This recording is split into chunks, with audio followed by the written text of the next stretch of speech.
Confession. Shared Property. Part 1.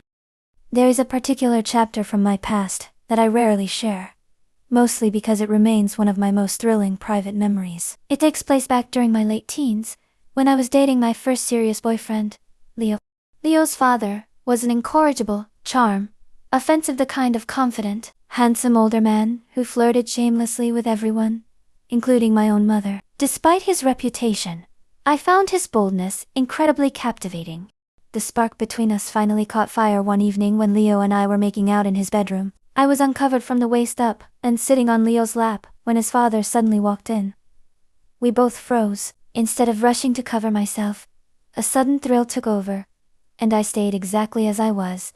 His father didn't look away either. He simply kept the conversation going for several minutes, while his eyes locked onto me. Before he finally left, I deliberately stretched and moved to ensure he got a full view. Leo and I laughed it off afterward, but the underlying tension had officially been set.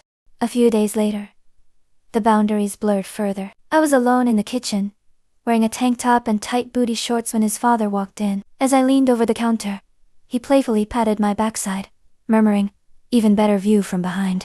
Rather than pulling away, I leaned into the gesture and wiggled playfully. He swatted me a few more times, calling me a naughty girl. The sheer thrill of being treated like a bad girl by my boyfriend's father left me completely breathless.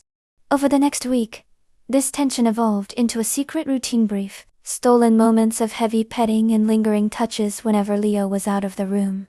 The real turning point came on an afternoon when Leo was late coming home from work. His father and I were sharing a drink and playing a video game. When I leaned over to swap a controller, he suddenly gripped my hips from behind. I let out a soft sigh as his hands slid beneath my shorts to caress me intimately. Shocked, but incredibly turned on, I completely surrendered to his touch. He turned me around, kissing me deeply while running his hands up my shirt. He whispered that I was daddy's girl, before abruptly stopping midway, leaving me entirely breathless and craving more.